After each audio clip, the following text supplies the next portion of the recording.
Hey guys, welcome to Brothers in Christ episode 4. And in this episode, we have a guest, Wyatt Williams. He's going to be sharing his testimony, but um, the main question for this episode is, why do humans want payback? And sorry if I sound a little weird, I'm losing my voice. But anyways, Wyatt, take it off. Thank you for having me. Um, so my testimony starts with I was raised in a Christian home for all my life, and when I was growing up, we were going to a church, and at this church, we did not learn much about the Bible.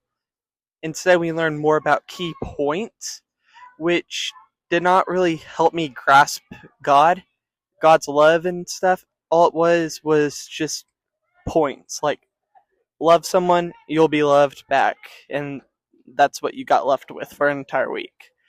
But then eventually my parents saw that this was not a church that I was connecting with, that we needed a change. So my parents decided to visit Evergreen Baptist Church, and we fell in love with the church on day one. The people there were amazing and friendly. The preaching was very, very like spiritual, and the worship, I really loved it.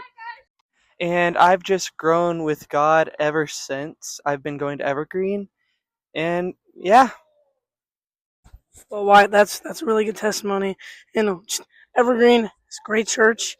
But yeah, that's really good. So now we're gonna go to the question: why do humans want payback? Like, why do we why do we want payback? And so, Danny, why don't you start us off?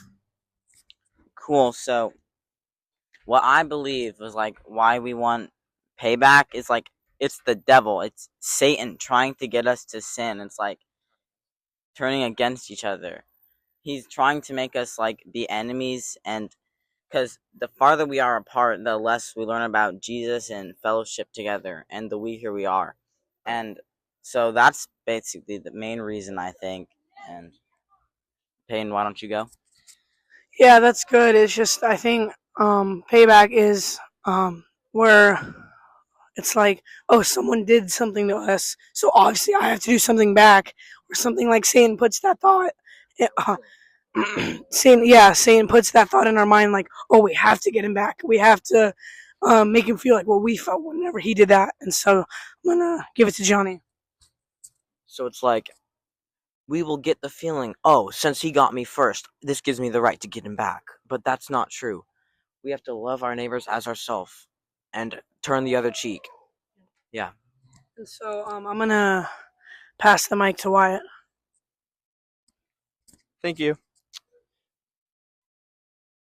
So Leviticus 20 through 24 states the verse, an eye, and a tooth for a tooth. For the one who has inflicted injury should receive the same injury.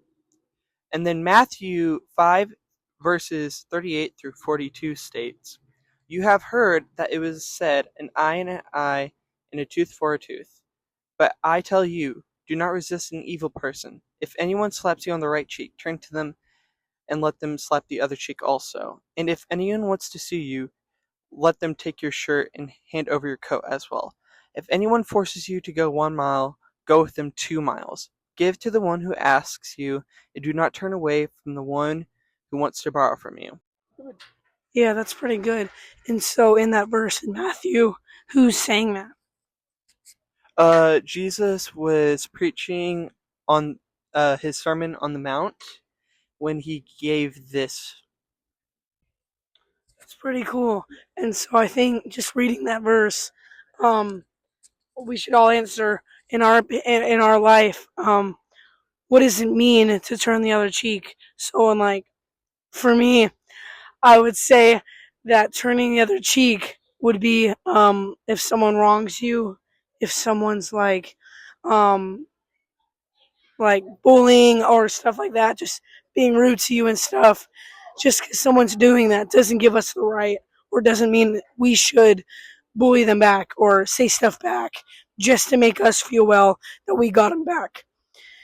And I just really think that that's where forgiveness comes in. So, like, if someone does something to us, instead of having or wanting to have payback, instead, having forgiveness for that. And I'm gonna pass the mic to Johnny. So in the time that Jesus was saying this, turn the other cheek, it was actually like whenever you slap someone, you'd slap them with an like it was either a backhand or an open hand, but one of them. But like so, if you turn the other cheek, they would be forced to strike you as equals, and so that like that's what Jesus was talking about. He'd strike you back as an equal.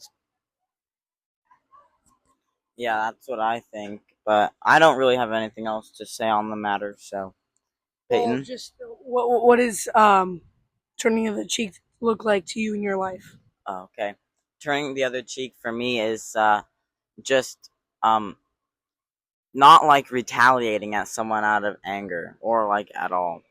I mean like there are pranks and that doesn't count. But like don't don't get back at them out of anger. Just don't get back at them at all. Yeah. And here, what does it look like in your life?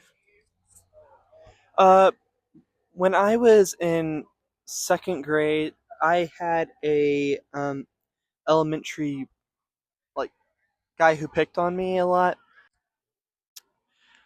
I had to eventually get over it and forgive him because that is the right thing to do. But uh, also, it's not with evil intent payback because you can have payback like you're just angry at the person, and that's the wrong thing to do. But if you're like defending yourself, like if there was a person who's threatening your family or something, what would you do? Would you just sit there idly, or would you just protect your family? Yeah, that's really good. So just forgiveness can be hard sometimes. It's not always easy for forgiving people, but that's where just really living for Jesus and praying and asking Him to help you through that really comes into play. So we're gonna wrap it up. But as we said in episode 3, we're gonna put out a poll. So like, type in the comments what you want, vote for what you want. I'm not sure how it's gonna work yet, but yeah, we're almost gonna wrap it up.